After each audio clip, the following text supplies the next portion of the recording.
이강민의 샵지사 10월 호 15번째 페이지. 오늘은 신비롭고도 오래된 인도의 역사 이야기를 준비했습니다. 인도하면 이제 흔히 떠오르는 타지마할이라든지 인더스 문명보다도 더 오래된 고대 인도의 역사로 안내해 주실 분입니다. 고려대학교 문화유산 융합연구소의 김용준 교수님을 모셨습니다.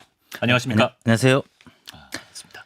일단 잡지사 구독자들께 간단히 자기소개 부탁드릴까요? 네, 인도에서 고고학을 전공한 그래서 인도 고고학 현장에 한 20년 됐습니다. 네, 그래서 특히 이제 오래된 인도 이야기를 오래된 인도 이야기 발굴하고 연구하는 네. 인도 고고학자 김용준이라고 합니다. 반갑습니다. 반갑습니다. 네. 오늘 입고 계신 옷은 뭐 인도와 관련 있는 의상인가요?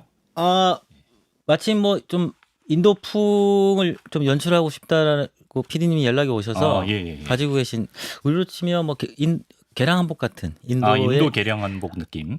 개량 인도복이라고 개량 해야 인도복이죠. 되겠네요. 예. 그 꾸르따라고 하는 뭐 약간 인도인들이 결혼식 같은데 참석할 때 입는 옷을 한번 입고 와봤습니다. 색깔 잘 받으시네요. 예. 무난한 걸로 해서. 걸어서 세계 속으로 해서 본 것 같아요. 예. 네네네. 그렇습니다. 자, 이제 그냥 인도사도 아니고 오래된 인도 얘기를 하신다. 인도 고고학을 연구하시는 분이어서 좀 특별하게 느껴지는데, 그럼 국내에 인도 고고학 연구하는 분들이 많이 계신가요? 어떻습니까? 이제 인도에 관심을 가지고 이제 뭐 역사학이라든가 네. 아니면 특히 이제 인도에서 기원한 종교학, 종교미술사 등 다른 연구 분야는 꽤 계신데 제가 알고 있는 한 이제 인도의 고고학 현장에 가서 직접 땅을 파고 연구하는 고고학자는 대한민국 국적으로는 제가 유일한 걸로 알고 국내 있습니다. 유일? 예, 현재까지. 그렇군요. 혹시 후배들이 있는지는 모르겠습니다. 제가 알고 있는 하나는 저 혼자밖에 없습니다. 예, 후배가 나타나면 사과 댓글 달아주세요. 네네네, 좋습니다. 교수님께서 평소에 저희 잡지사를 이미 좀 눈여겨보고 있으셨다는 얘기를 들었는데 사실인가요?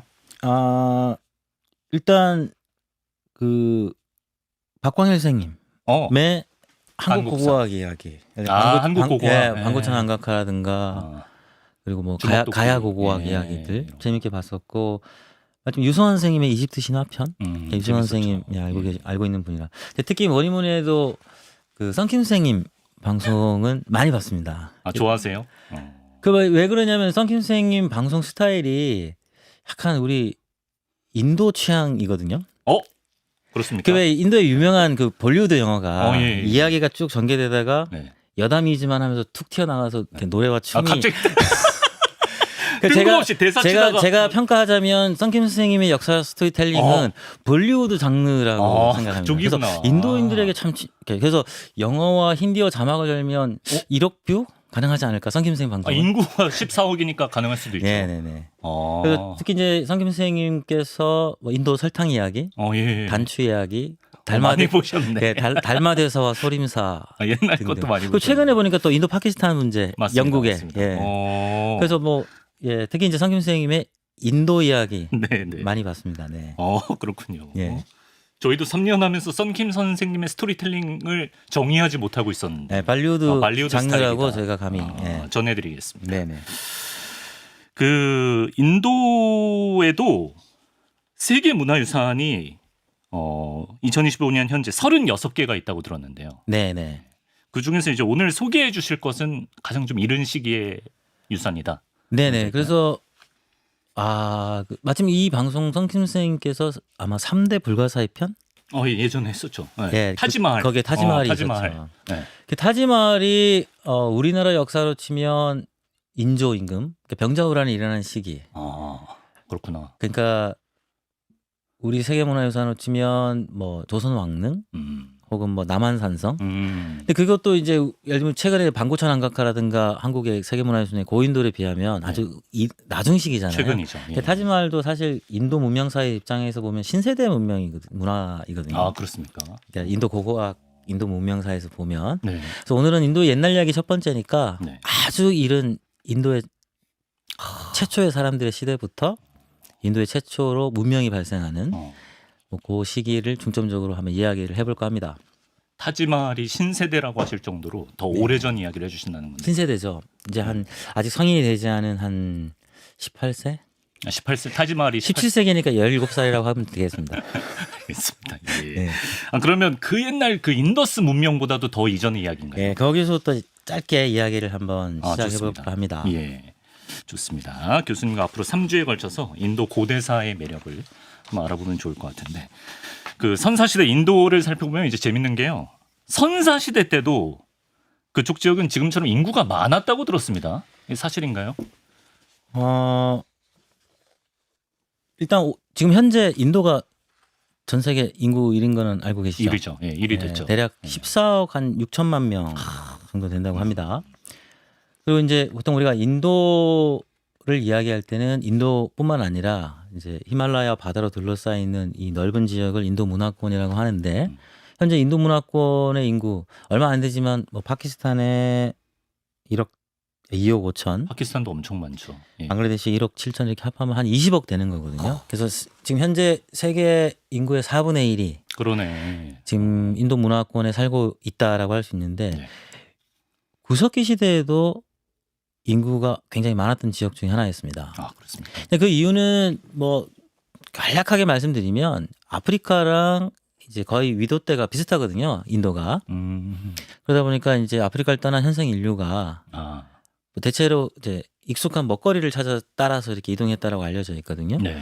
그 아마 먹거리는 우리가 기후가 위도가 기후를 결정하잖아요. 그렇죠. 그래서 비슷한 기후를 따라서 움직였을 테니까 아프리카를 빠져나온 현생 인류들은 대체로 뭐 북쪽으로도 가고 더 남쪽으로도 갔지만 대체로 비슷한 기후를 따라서 또 움직였을 겁니다. 정착하기 좋은. 그래서 인구 유입의 이제 자체가 많았었고 네네. 그리고 당시 특히 이제 빙하기 때는 인도가 좀 따뜻한 편에 속했기 때문에 다른 지역보다 이제 인구가 늘어날 수 있는 조건이 있어가지고 네. 약 한 5만 년 전후에 정말 바글바글한 유적들이 발견되고 있습니다. 바글바글한 유적. 네. 예. 근데 사람이 많이 살았다는 거를 그 당시에는 문자가 없는데 기록도 없을 테고 어떻게 할 수 있나요?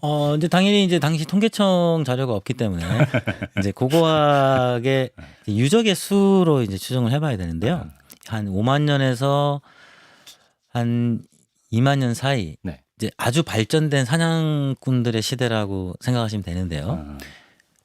유적이 얼마나 많으냐면요. 예를 들면 인도 우리나라도 지금 도시 내에 있는 대학 캠퍼스가 약간은 좀 높은 언덕이나 이런 데 많이 위치해 있잖아요. 대표적으로 예를 들면 서울대학교 같은 경우 그렇죠. 네. 넓은 캠퍼스가 약간 언덕에 있잖아요. 네. 인도에 있는 대부분의 대학교 캠퍼스에서 이 유적이 발견되고 있고요. 뭐 인도의 서울대학이라 할 수 있는 네로 대학 캠퍼스에서도 저도 뭐 몇 개 발견했었고 제가 유학했던 대학에서도 발견했었고. 아니, 구석기 유적 발견한 걸 이렇게 아무렇지 않게. 그리고 가끔 이제 고고학자들이 모이는 학회가 열리면 인도 전국에서 모이는데 예를 들면 우리나라로 치면 이런 거죠. 뭐 야 오늘 대구역에서 한 30분 기차 기다리다가 담배 한 대 피는데 석기 유적 몇 개 발견하고 올라왔다. 뭐 이게 발에 채인다. 그런 느낌. 그러니까 그만큼 한 5만 년 전후 이후에는 정말로 많은 사람들이 살고 있었던 곳이다라고 생각하면 되겠습니다. 교수님도 몇 개 주우셨다고 하셨는데 그걸 개인이 소장해도 되나요? 네. 이게 그 우리가 이제 지표 유물이라 그래서 지표 유물이라 그래가지고 이제 발굴을 한 컨텍스트가 없는 유물은 이제 좀 중요성이 좀 떨어지기도 하고요. 그렇다고 해서 뭐 제가 함부로 한 건 아니고 이제 컬렉션을 해서 저희 대학 캠퍼스 대학교 인도 대학교에다가 이제 기증하시고 기증하고 왔습니다. 네. 예, 그러시군요.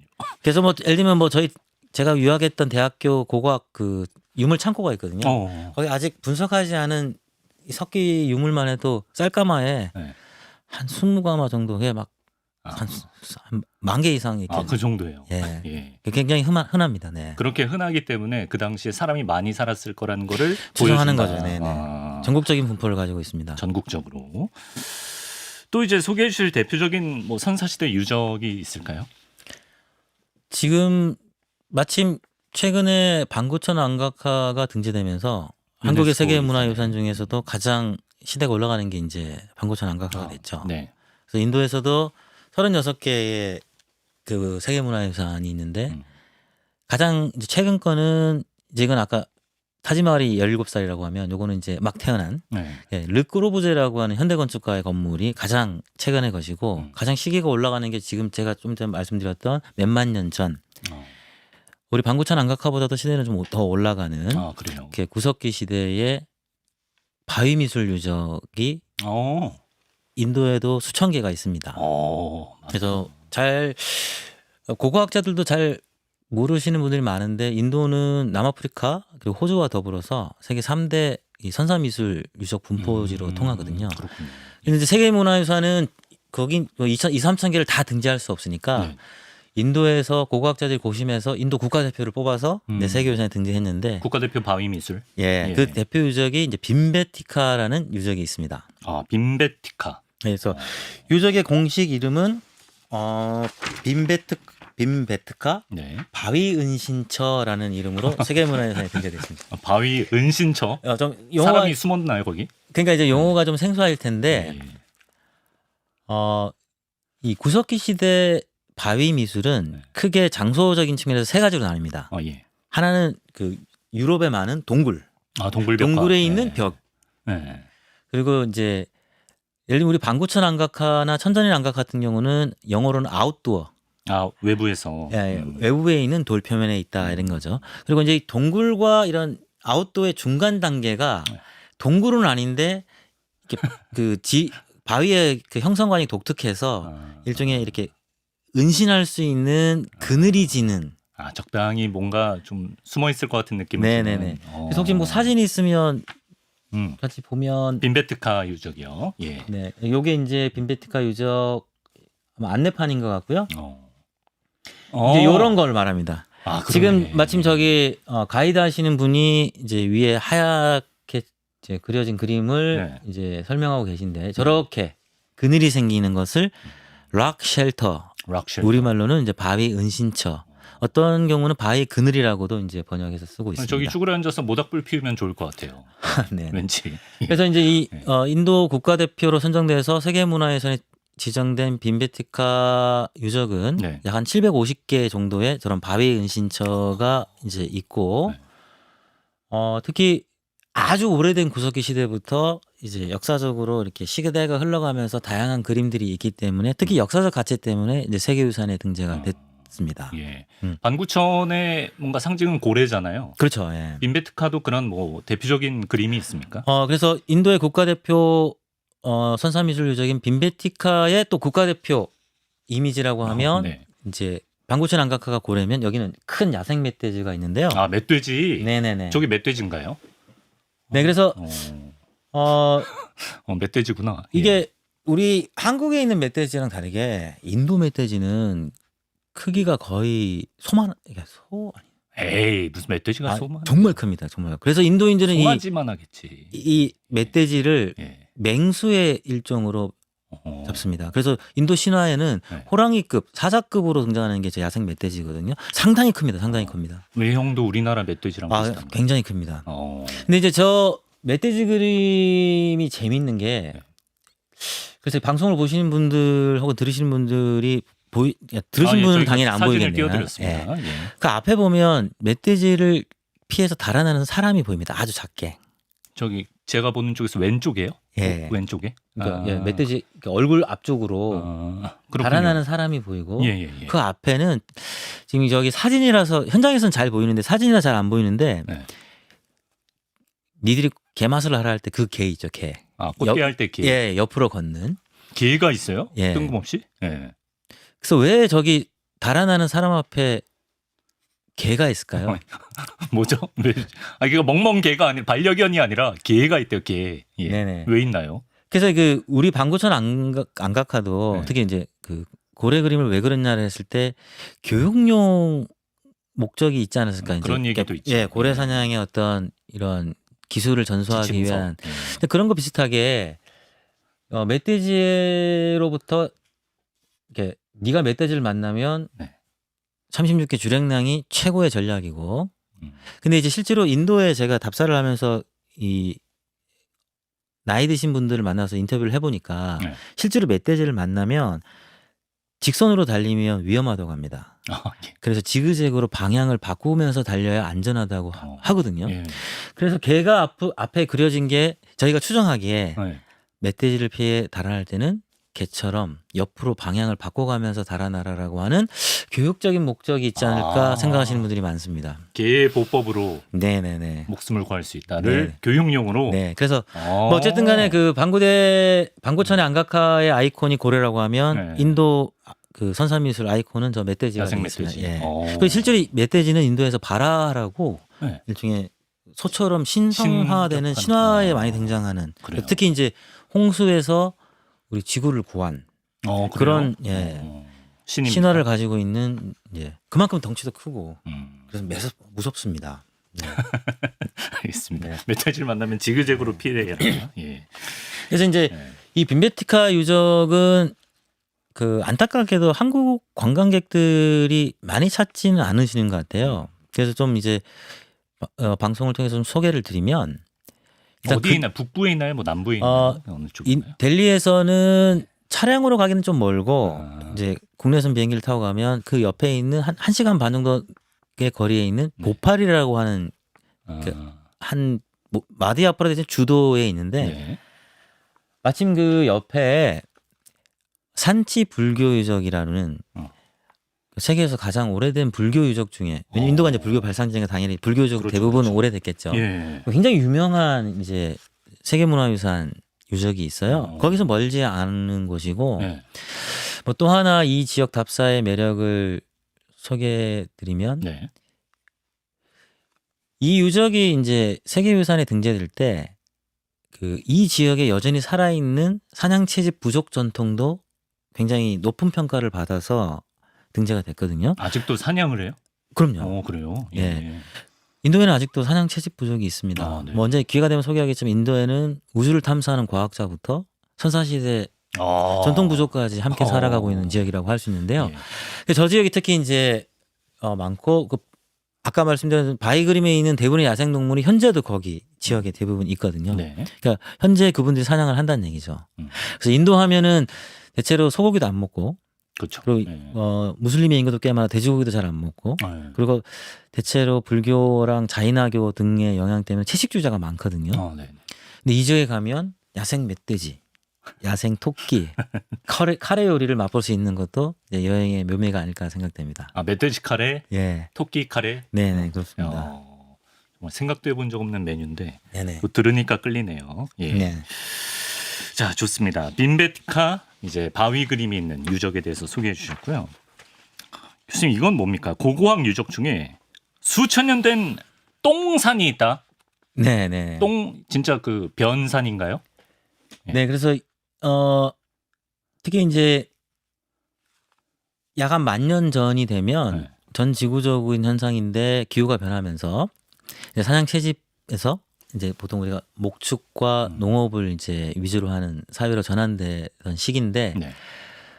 이때 이제 지금 인도인들이 이제 보통 숭배하는 소. 소인데 모든 소라기보다는 그 중에 특히 이렇게 낙타처럼 건조한 기후에서 살기 위해서 적응하기 위해서 혹이 나 있는 소가 있어요. 아, 약간 목 아래쪽에. 예, 네. 인도 혹소라고 하고 이제 제부라고 부르는 소인데 네. 그 제부가 이제 이때 10,000년 전부터 해서 이제 가축화가 됐어요. 네. 근데 이제 남인도 특히 남인도 지역에 가면 당시에 이 인도 혹소를 대량으로 이렇게 길렀습니다. 네. 그러니까 일종의 신석기 시대 목장이 있었던 거죠. 그러네. 제부 목장. 예, 그래서 지금 저희가 추정해 보면 대략 한 100마리에서 200마리 사이 꽤 많은 소들을 이렇게 큰 우리로 가둬놓고 길렀었고 네. 당연히 이제 소가 똥을 살 거 아니에요. 아, 싸죠 당연히. 예, 그래서 이제 매년 거기에 이제 불을 지르면서 제사를 지냈던 것 같아요. 아, 제사용으로. 그 아마 여러 가지 목적이 있었을 텐데 올 한 해도 뭐 소들이 건강할 수 있어서 감사합니다라고 해서 소똥을 이렇게 그 울타리에 있는 소똥을 정기적으로 태워서 제사를 지내고 한 흔적이 네. 수천 년 쌓여서 만들어진 소똥산이 있죠. 근데 영어로는 똥산하면 좀 이상하니까 똥을 태운 재가 쌓인 산이라 그래서 애쉬마운드라고 부르는 유적이 애쉬마운드. 이제 아주 이색적인 고고학 유적이 있습니다. 그러니까 변이 탄 재가 쌓여 있는 거죠. 예, 사실은. 맞습니다. 아, 맞습니다. 근데 이제 신석기 시대니까 완전 타지는 않았겠죠? 아, 그렇죠. 그러니까 이제 덜 탄 소똥 변반 재반 그런 느낌. 변반 재반. 예, 알겠습니다. 그럼 그때 이제 뭐 제부 목장도 있을 정도로 정착을 해서 농사도 짓고 했으면 그때 네. 농사는 벼농사가 주였을까요? 아니면 밀을 재배했을까요? 어땠습니까? 인도 아대륙이라고 하잖아요. 아대륙이 뭐죠? 아대륙? 이렇게 아대륙은 아대륙? 아대륙? 예, 그러니까 예. 대륙부도 있고 아, 예. 반도부도 있다라는 뜻인데 예. 뭐 우리 대한민국의 대략 한 30배 정도 되는 크기잖아요. 그렇죠. 예. 그러다 보니까 기후가 다양해서 쉽게 말하면 사막도 있고 지구에서 가장 비가 많이 내리는 곳도 있고 뭐 히말라야 같이 만년설이 있는 곳도 있고 그렇죠. 예. 뭐 영상 30도 이상의 연중 기온이 유지되는 곳도 있다 보니까 네네. 당연히 이제 거기서 재배할 수 있는 작물의 다양성이 생길 수밖에 없어서 크게 보면 동과 서로 나눴을 때 서쪽은 밀, 동쪽은 쌀농사를 기초로 하는 신석기 시대 농업 문화가 이제 정착이 됐고 이 라인은 거의 현재까지도 유지되고 있습니다. 아, 지금도 주식을 따져보면. 예. 그래서 인도 하면 잠깐만 주식이 잠깐만 쌀이었던가 밀이었던가 좀 헷갈릴 수 있는데 사실은 두 개가 다 공존하고 있는 거죠. 그래서 네이처 같은 유명한 과학 저널에서도 네. 이 쌀 경작권과 밀 경작권 사회의 어떤 집단 심리학 같은 걸 연구했던 과학 논문이 막 발표되고 했었거든요. 집단 심리학이요. 예. 그래서 뭐 집단 심리학과 인류학자, 고고학자들이 모여서 이제 같이 연구한 뭐 간략하게 결론을 말씀드리면 이제 쌀 문화권은 대체로 좀 이렇게 공동체적이고 그렇죠. 협동을 하고. 예, 뭐 또 그렇죠. 밀 문화권은 대체로 좀 개인주의적인 성향이 강하다. 그러니까 결국 인도는 유라시아 대륙에서 이 밀 문화권과 쌀 문화권이 겹치는 지역이라고 하는 아주 중요한 문명사적인 특징이 있습니다. 그래서 이제 뭐 공동체라는 건 이런 거잖아요. 네. 너와 나는 우리. 우린 하나. 예. 근데 개인주의라고 하는 거는 너는 나를 위해서, 나는 나를 위해서. 그렇지. 그러니까 이제 쉽게 말씀드리면 이런 일화를 말씀드리면 좋아요. 인도인들의 성향을 보면 네. 파키스탄하고 인도가 크리켓 매치를 붙으면 하늘저만큼 뜨겁습니다. 네, 그렇다더라고요. 이때는 우리는 하나죠. 아, 인도 사람끼리는. 예, 그렇죠. 인도는 우리는 하나. 근데 경기가 잘 끝났어요. 이제 인도가 이겼습니다. 네. 그럼 이제 한 시간 동안 이런 논쟁이 일반적입니다. 역시 우리 강원도 출신의 손흥민 때문에 오늘 이긴 거야. 아니야. 우리 경상도 출신 김민재가 수비를 잘해서 이긴 거야. 그런 느낌. 무슨 얘기야? 인천 출신의 이강인이 중원에서 활약을 잘해줬기 때문에 이긴 거야 해서 이제 나눠줘서 또 한 시간 싸웁니다. 그래서 이런 어떤 공동체적인 문화와 개인주의적인 문화가 섞여 있는 것이 인도라고 할 수 있고요. 그래서 인도 여행을 가시면 좀 추천드릴 음식이 하나 있는데 음식을. 우리의 한 정식과 같은 인도 정식을 탈리라고 부릅니다. 탈리. 예, 특히 이제 델리가 마침 이 동과 서가 만나는 중간 정도에 있어서 네. 대체로 수도인 델리에 도착하시면 꼭 탈리를 드셔보시면 정식에 이렇게 난 혹은 짜파티 뭐 등등으로 부르는 밀로 만든 전병이 나오고 쌀밥이 조금 나옵니다. 그러네. 네네네. 밀도 있고 쌀도 저기 있네. 사진이 나오는데요. 그래서 저 인도 정식에는 유라시아의 쌀 문화권과 밀 문화권이 만나는 문명의 위대한 서사시가 담겨 있습니다. 그래서 인도 여행을 하시면 꼭 한번 드셔보시길 바랍니다. 가운데 있는 델리 쪽에 가시면 특히 델리 정수를 느껴볼 수 있다. 네, 근데 이제 예를 들면 동부 쪽, 예를 들면 아삼이라든가 벵갈 지역에 가서 정식을 드시면 쌀만 주로 쌀이 나오고. 많겠죠. 예. 그래서 제가 주로 이제 인더스 문명은 서쪽에 있거든요. 거기는 이제 쌀이 안 나오고 주로 이제 밀만 나오는. 밀 문화권. 근데 델리에 이제 탈리. 예. 델리 탈리. 네, 델리 탈리. 예, 좋습니다. 먹는 얘기 나온 김에 좀 인도 문화가 담긴 음식들을 더 소개해 주시면 좋을 것 같은데 뭐 역사가 담긴 음식이랄까요? 예.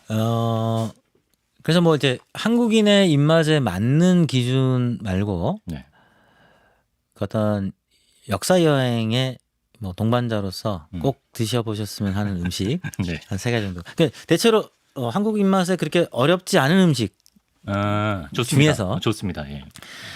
아무래도 이제 인도의 고전 문화의 가장 핵심적인 요소는 종교라고 할 수 있을 것 같습니다. 이제 힌두교, 뭐 불교, 자인교 같은.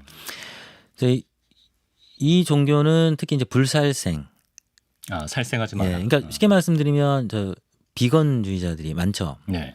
그러니까 우리 한국에도 사찰 음식점이 있잖아요. 그렇죠.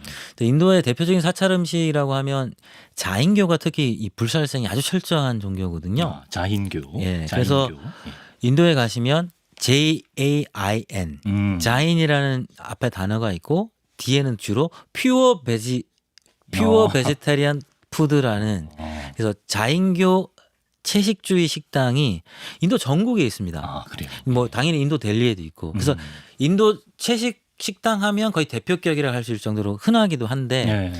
근데 저도 이제 사찰 음식을 몇 번 먹어봤는데 네. 분명히 고기는 아닌데 약간 고기 씹는 어떤 식감을 가진 음식들도 좀 있더라고요. 아마 두부 요리. 뭐 콩고기 이런 건가요? 네, 콩고기 같은. 그래서 그런 육류를 사용하지 않고도 이 채소만으로 음식을 해온 역사가 최소한 2000년이 되다 보니까 상당히 깊이 있는 노하우 비건 음식들이 있어서 예. 그 인도 문화를 맛볼 수 있는 이제 자인교 사찰 식당 이렇게 할까요? 그렇죠. 뭐 어렵게 가야 되는 게 아니라 인도 전국에 있으니까. 네. 그러면 이제 인도 뭐랄까 고전 문화의 정수를 좀 느낄 수 그렇죠. 있지 않을까. 종교적인 역사도 생각보다 느낄 수 굉장히 있고. 맛있습니다. 예. 그렇군요. 또 있나요? 그리고 이제 성킴 선생님이 이제 세계 3대 불가사에 소개해 주셨던 타지마할은 이제 이슬람 문화 예, 그렇죠. 소산이잖아요. 예. 이 약간 우리 명과 조선 이런 관계와 비슷했던 게 고대 페르시아와 무굴 제국의 관계가 좀 그런 측면이 있었거든요. 어디가 명인가요? 당연히 이제 페르시아가. 페르시아가 명. 그래서 이제 무굴 제국은 인도에 있었던 이슬람 세력들은 페르시아 이슬람권을 약간 이렇게 문화 선진국 형님격으로 대하는 게 있어서 당시에 예를 들면 무굴 제국의 그 왕실어가 공식어가 페르시아어였습니다. 예. 그러니까 당연히 그러다 보니까 이제 페르시아의 궁정 문화들이 이제 인도 이슬람 상류층에게 유행을 했었는데 그렇겠죠. 이 비리아니는 페르시아 궁중 음식에서 출발해서 사실 세계 모든 것이 인도로 들어가면 인도화 되거든요. 비리아니. 예, 그래서 비리아니라는 음식인데 예. 그래서 그러니까 인도화된 페르시아 왕실 음식이라고 소개할 수 있겠습니다. 왕실 음식이라기에는 제 배달 어플에서도 저런 거 많이 본 것 같은데. 네, 그래서 이제 요거는 어떻게 하는 거냐면 밥을 지을 때 네. 특히 한디라고 하는데 이게 우리로 치면 항아리예요. 항아리에. 예, 이렇게 인도 옹기에 넣어 쌀을 씻어서 넣고 예. 닭도 넣고 채소도 넣고 양념도 넣어서 네. 밥을 그냥 짓는 겁니다.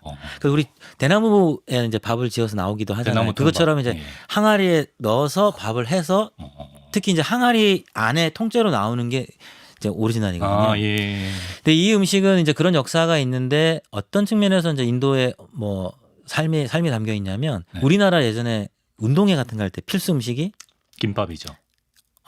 김밥. 저랑 세대가 다르군요. 뭐 드셨죠? 저희는 짜장면이었거든요. 짜장면이에 운동 뭐 졸업식 끝나고도 먹고. 예, 그렇죠. 그러니까 그런 것처럼 인도인들의 어떤 대표 외식 현재도 가장 대중적인 외식. 그러니까 뭐 예를 들면 이런 거죠.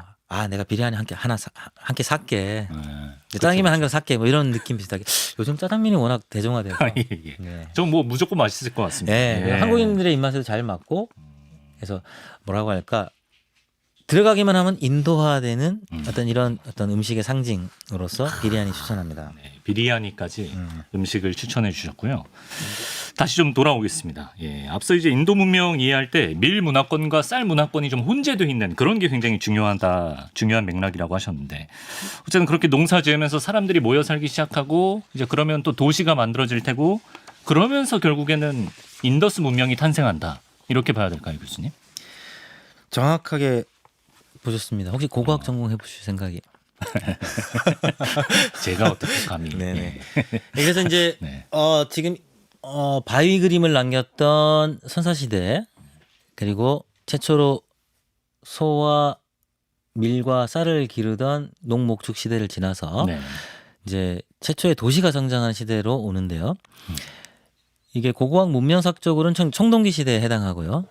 시대적으로는 대략 한 4,500년 전 인도 대륙에서는 이제 쌀과 밀 문화권 중에 이제 밀이 재배되던 이제 인더스 대평원 지역에서 이제 최초의 도시에 기반한 문명 사회가 발전을 했었고요. 그것을 우리가 통칭 인더스 문명이라고 부르는 겁니다.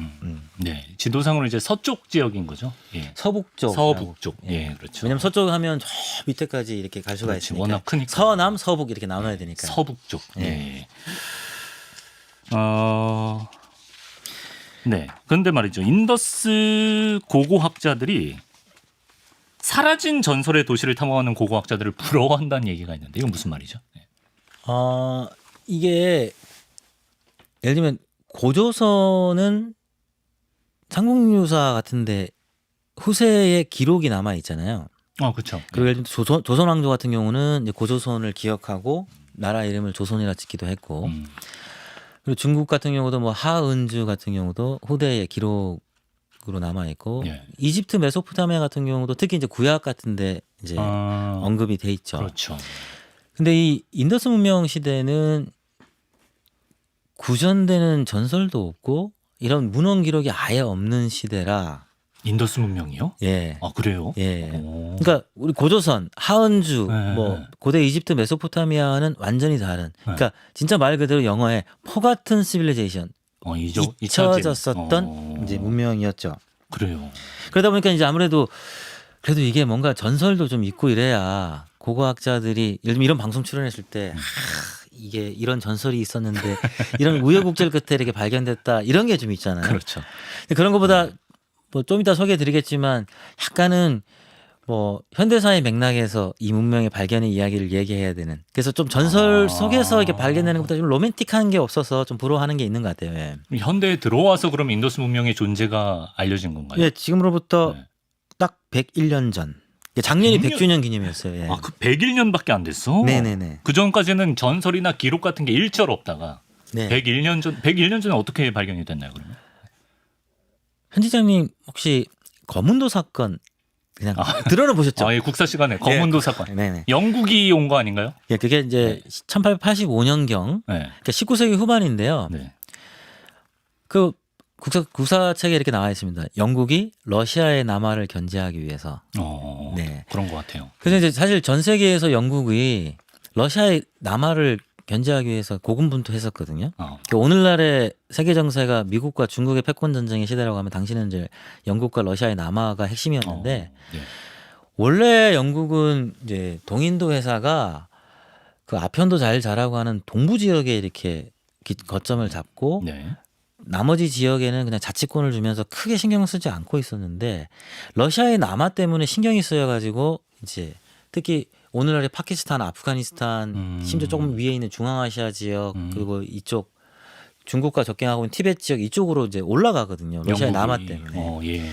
그러면 그냥 올라가가지고 러시아 니들 내려와자 이렇게 하면 안 되잖아요. 네. 그때 예를 들면 여기에 우리의 영향력이 꽤 있다라는 것을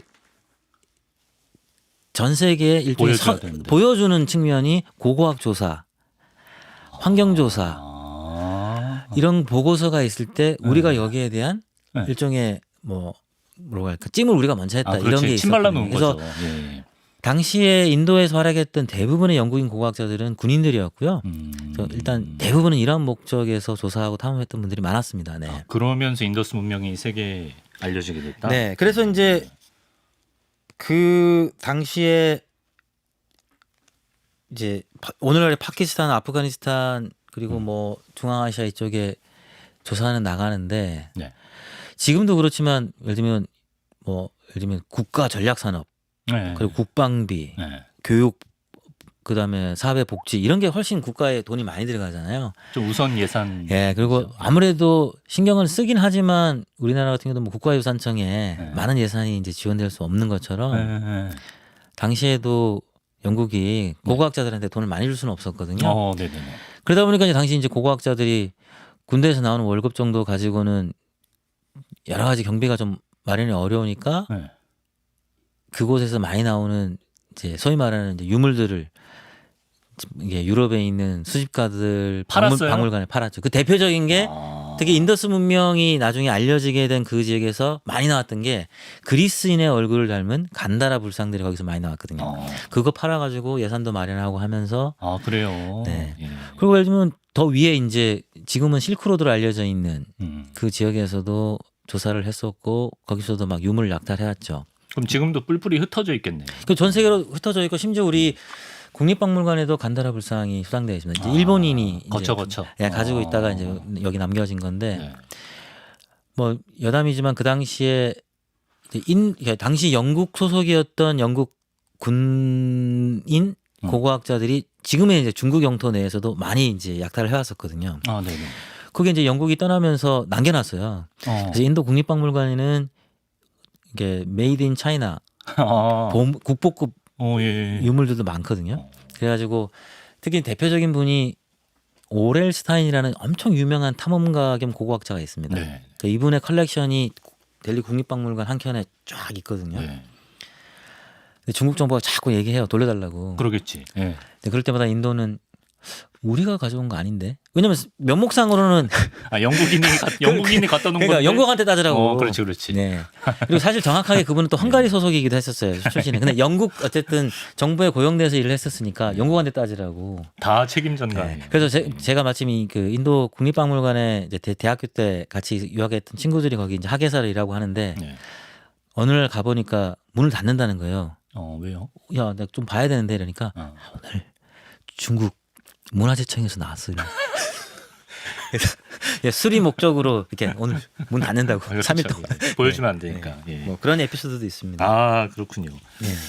영국이 이런 유물들을 다른 곳에 판 정도에 끝난 게 아니라 심지어 당시에 그 인더스 문명과 유적을 기록하고 관리해야 할 인물이 필요할 텐데 그 인물조차도 인도에 대해서 아무것도 모르는 문외한이 맡았다는 얘기가 있더라고요. 그러니까 지금 부족한 예산 상황 속에서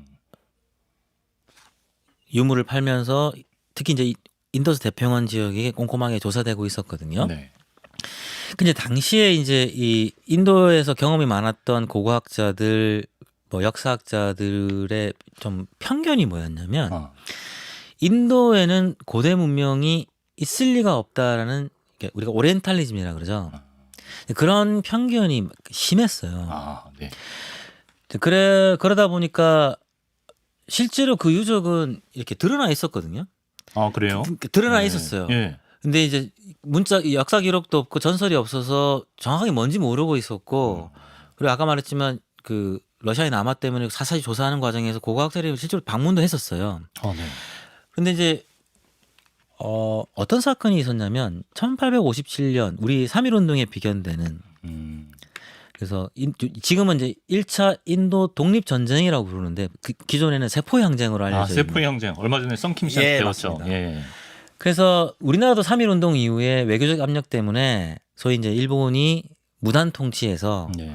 이제 허울 좀 문화 통치로 받기 통치로. 전에 그 핵심이 이제 결국 군인에서 쉽게 얘기하면 문관 출신의 뭐 관료를 뽑으라 이거잖아요. 그 영국도 똑같은 상황에 직면했어요. 네. 그래서 지금 소개해드린 것처럼 고고학자도 군인 출신 말고 이제 학교 출신을 뽑아라 이렇게 된 거예요. 그래요. 예. 그래서 캠브리지 대학교 고고학부를 막 졸업한 당시 27살의 존 마샬이라는 고고 학도가 네. 지금 우리나라의 국가유산청에 해당하는 청장님이 되십니다. 그래서 인도에는 그걸 인도 고고학 조사국이라고 지금도 남아 있거든요. 예. 일종의 우리 국가유산청이라 생각하면 되는데, 그러니까 학부를 졸업한. 27살이었으니까.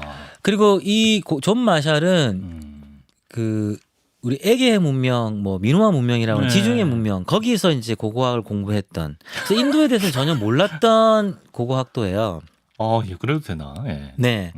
그 영국은 사실 이런 거 많이 했습니다. 그래서 뭐 성킴 선생님이 마침 인도 파키스탄 국경 정할 때, 그렇죠. 그뭐 인도 전혀 모르는 저기 그렇죠. 법률 레드클리프. 똑같은 그게 그때부터 있었던 거거든요.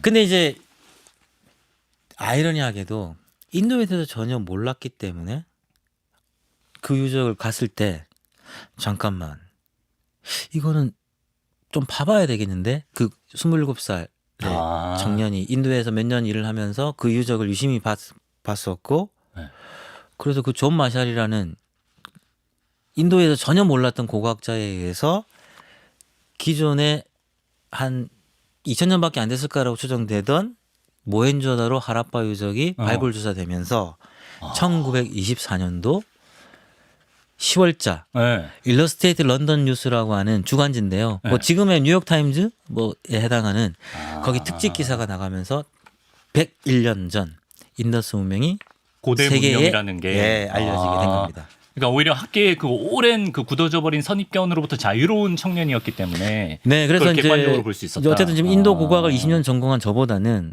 우리 편집장님이 저랑 같이 인도 유적 새로운 시각을 답사를 가시게 되면 혹시 세계사를 바꿀 굳은 생각을 제가 발견을 하실 수 있는 거죠. 타파해드리겠습니다. 데려가 주시고요.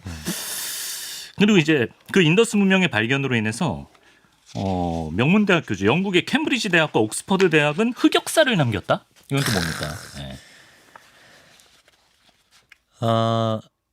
1911년에 예. 그러니까 당시 영국은 인도, 호주, 미국을 가지고 있었던 제국이었잖아요. 아 그렇죠. 그때 이제 제국의 황실은 그 전에는 인도를 직접 방문한 적이 한 번도 없었거든요. 그래서 이제 1911년도에 조지 5세 그리고 여왕이 이제 인도를 직접 방문하는 이벤트가 있었어요. 1911년. 식민지를 영국 입장에서는 처음 방문하는 거죠. 그렇죠. 예. 그러다 보니까 이제 되게 영국에서는 이제 소위 공무원들은 바빠진 거예요. 그렇죠. 예. 예. 그래서 지금 뭄바이에 가시면 랜드마크가 네. 게이트웨이 오브 인디아라고 그때 황제가 도착하는 그 뭄바이 항에 이제 탁 건물 해놓고 마침 지금도 가면 국제적인 관광지들, 인도 관광지들로 이제 기념창도 하고 하는 건데 어쨌든 1911년도에 그 영국 황실의 방문을 기념해서 뭐 건물도 세우고 또 기념주화도 만들고 네. 또 하나 했던 게 이제 인도 최초의 역사부터 1911년까지의 인도 역사 편찬 사업을 이제 정부가 후원해가지고 캠브리지 옥스퍼드 대학교에서 이제 하게 됐어요. 왕실 사람 오면 보여주기도 하고. 네. 일종의 뭐 그런 거 있잖아요. 왜? 네. 뭐 그렇죠. 약간 정치적 이벤트로서 뭐 편찬 사업이 이제 네. 벌어진 거죠. 그래서 마침 그 두 책이 약 1000페이지 가까이 되는 야. 그 책이 나왔는데 네. 인더스 문명 이전에 나온 거예요. 그래서 그 두 책 다 어떻게 시작됐냐면 네. 암흑의 역사에서 외부에서 산스크리트 문명인들이 들어와서 네. 인도의 역사가 시작되는 서술로 되어 있습니다. 엄청 건너뛰었네. 예, 그래서 예를 들면 특히 이제 역사 철학이라고 할까요? 역사 비평가들이 두고 이렇게 도마에 올려놓고 네. 오리엔탈리즘의 상징으로 삼는. 오히려 지금 왜냐면 그 당시에는 책 하나 출판하는 게 네. 다시 수고해가지고 이렇게 다시 찍고 하는 게 쉽지 않았던 쉽지 시절이거든요. 않으니까. 그게 또 전 세계 다 퍼진 상태였어요. 지금도 예. 그래가지고 부랴부랴 캠브리지 옥스포드가 네. 존 마샬이라는 그 고고학자한테 부록으로 이렇게 해가지고 미안 네. 뒤늦게 알았으니까 그래서 인더스 문명은 이제 부록으로 일종의 부록으로 보충판으로 이제 세계 뒤늦게? 처음으로 소개됐습니다. 그게 이제 박제돼 있으니까 흑역사라는 네네. 거구나. 예. 그래서 이제 인더스 문명을 발견하지 못했던 당시 인도 전문 고고학자들, 네. 심지어 영국 캠브리지 옥스포드의 역사학자들이 가지고 있었던 어떤 확증 편견의 아주 사례가 대표적인 아닐까 사례네요. 생각합니다. 예. 저희 그 학교 다닐 때 흔히 인더스 문명을 세계 4대 문명 중 하나다라고 많이 배우는데 이 4대 문명이라는 기준은 고고학계에서도 통용되는 개념인가요? 그러니까 이제 우리도 구한말 그 신채호 스님 같은 네. 그 역사학자. 뭐 그런 신채호 스님 같은 청나라 말기에 량치차오라는 이제 청나라의 지식인이 있었어요. 예. 이분이 1900년에 20세기 태평양가에서 이걸 처음 이제 소개를 했어요. 개념을. 4대 문명이란 걸요? 네, 4대 문명. 청나라 사람이. 자기 중국을 끼우는데 그러네. 중국만 하면 조금 뭐 그러니까 당연히 근데 그거는 이제 한자 갑골 문자가 출토된 그거를 이제 염두에 두고 네. 우리와 더불어서 이제 고대 이집트 그다음에 이제 서아시아 그리고 인도까지 했는데 재밌는 건 1900년은 지금 소개된 대로 인더스 문명이 알려지지 않았을 때예요. 그러네요. 그래서 그때 이 4대 문명이 처음 제시됐을 때부터 그러니까 이분한테 있었던 핵심적인 개념은 문자 문화를 가지고 있었던 사람이. 그래서 아마 산스크리트어를 이제 염두에 두고 하셨던 말씀이에요. 산스크리트어 그거를 그 문명을 말한 거예요. 그래서 인도가 어쨌든 중국인 입장에서도 청나라 그 량치샤오 입장에서도 네. 문자를 아주 오래전부터 썼던 거니까 그렇죠. 고대 이집트, 서아시아 그리고 고대 인도 그리고 우리 고대 중국 이렇게 해서 처음 나왔던 건데 네. 이거를 마침 흥미로운 개념이라 생각해서 이제 1950년대 한 일본 고고학자인 에가미 나미오라는 분이 네. 이제 발표하시고 이게 아주 대중화되면서 특히 우리 동아시아에 유행했던 개념입니다. 그렇구나. 네. 근데 많은 고고학자들이 어떻게 평가하냐면요. 네. 서울시 4대 맛집 이런 비슷한 개념이에요. 아, 서울시 맛집 4개만 있는 거 아닌데? 그 아니죠. 일단 예. 그래서 이제 여기서 서울시를 유라시아라고 하면 예. 유라시아 대륙만 한정해도 4개 말고도 많았고요. 그래서 지금 제가 전공한 지역 주변만 해도 조금 위쪽에 옥서스강 그리고 이란, 고대 페르시아에도 엘람 등 엘람, 지로프트 등 굉장히 많은 고대 문명 유적지가 있었고 옆에 있는 뭐 동남아시아 메콩강 등에도 많이 그렇죠. 있었고요. 예. 그리고 제일 중요한 건 또 서울시뿐만 아니라 서울시 외곽 경기도권에도 또 유명한 맛집이 있을 거 아니에요. 그럼요. 예. 그죠. 그럼요. 그러니까 이제 유라시아를 벗어난 요즘 신대륙의 이제 문명이 이게 포함되지 않아가지고 굉장히 학계에서는 예, 그렇게 좀 뭐, 예. 안 좋은 개념 같습니다. 공식적으로 물론 통용되지 그렇지만 않는. 여전히 건재한 뭐 서울시 4대 맛집이 있다고 치면 여전히 그 이 4개의 지역은 인류 역사에서 중요한 문명의 시대인 건 그렇죠, 맞지만 그렇죠. 예. 그거 4개만을 딱 선별해서 하는 거는 조금 네. 가장 맛있는 집 중 4개인 건 맞지만 네네네. 그 4개만 있는 건 아니다. 네. 예. 심지어 인도 학계에서는 인더스 문명이라는 명칭을 안 쓴다고 하더라고요. 뭐라 부릅니까? 아 그게 이제 혹시 우리 학창 시절에 국어 시간에 배웠던 김춘수의 꽃이라는 시가 기억나십니까? 네가 내 이름을 불러줘야 뭐 이렇게 의미가 생기고 뭐 예, 그런 거 그리고 아닌가요? 네. 내가 그의 이름을 불러주기 전에는 그는 다만 하나의 몸짓에 지나지 않았다. 그래서 이제 내가 너의 이름을 불러줬을 때 너는 꽃이 되었다. 예. 이런 갑자기 거잖아요. 그 우리 예전에 줄치고 예. 국어 선생님이 이런 거는 사물에 이렇게 이름을 정해주는 뭐 이런 거 배웠잖아요. 배웠죠. 이제 고고학자들도 이름을 많이 붙여왔거든요. 예. 예, 그래서 이제 저 개인적으로 굉장히 좋아하는 고고학자가 붙인 이름 중에 비옥한 초승달지대? 아 인더스 문명을요? 아니. 아니 그럼. 저기 그 메소포타미아 지역을 네. 비옥한 그렇지, 초승달지대 이런 이름을 그렇게 붙여줬잖아요. 부르죠. 예. 너무 이름 잘 지어준 것 같아요. 그 미국 고고학자 붙여준 이름이거든요. 비옥한 초승달. 근데 제 개인적으로 아주 안 좋은 이름 중에 하나가 독일 학자가 붙인 이름인데 실크로드. 안 좋습니까?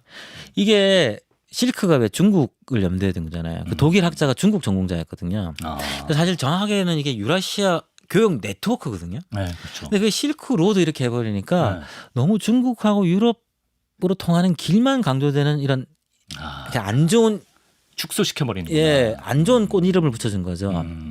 이제 그와 비슷한 맥락에서 이제 100년 전 이제 이 문명을 발견한 존 마샬이 네. 마침 인더스 강 지역에 모헨조다로 하라빠라는 두 유적이 있으니까 네.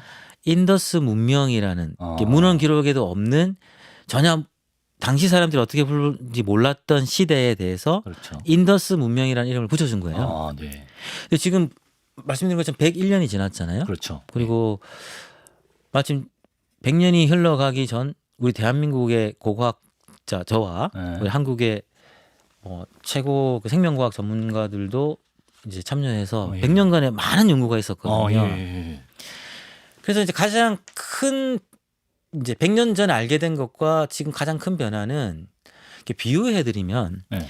100년 전 일본 고고학자가 고고학도라고 해야 되겠네요. 네. 도쿄 대학을 졸업하고 27살이 디테일을 당시 챙기시네. 당시 이제 고고학도가 일본 산하에 이제 뭐 그 국가유산청장이 된 거예요. 네. 그래서 한강 주변에서 오래된 두 도시 유적을 발견하고 한강 문명이라고 부른 겁니다. 네. 그러고서 이제 일본 떠나고 이제 한국인 고고학자가 발굴을 막 해보니까 네. 한강뿐만 아니라 금강 유적에서도 두 도시 유적이 나오고 사람들이 막 사는 흔적이 나오고 심지어 서해안 지역 예. 생각보다 훨씬 광활한 인천 지역이었어. 뭐 밑에 있는 저 위 군산 이런 지역에서 나오는 거예요. 네. 자 그래서 아까 실크로드가 문제가 있다고 했잖아요. 네.